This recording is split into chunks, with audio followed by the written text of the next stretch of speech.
Okay, action. Here we go. We're going to review the pattern from today. So it's closed position. We're doing a basic, a crossbody lead, and a single turn led with the left hand. Basic, crossbody lead, single turn led with the right hand. So basic first.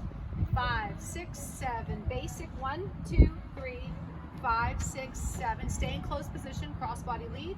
1, 2, 3, 5, 6, 7. Leaders let go. A single turn led with the left hand. Push back. 1, 2, 3. Turn 6, 7. Now it's a basic and a crossbody lead, then a single turn led with the right hand. 5, 6, 7. Basic. 1, 2, 3. Hold 4. 5, 6, 7. Crossbody. 1, 2, 3. Hold 4. 5, 6, 7. Now leaders, put the follower's right hand into your right hand and then push back when you do your back break left. Push. 1, 2, 3. Flip the palms to your palm to palm. Side right. 5, 6. Switch hands and back to basic. 1, 2, 3, and 5, 6, 7. Very good. Now we're going to do it to music. Compliments of Gabriel. You want to be in the music? Sure.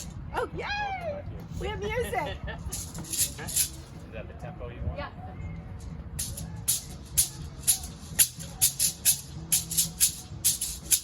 On your marks, get set.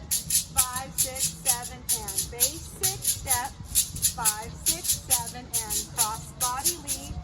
5, 6, single turn, back 2, 3, 5, 6, basic, and 1, 2, 3, 5, 6, cross body, and 1, 2, 3, 5, 6, right to right, 1, 2, 3, 5, 6, basic, and 1, 2, 3, 5, 6, 7. Yay! Awesome! Thank you. Ta-da! Good job.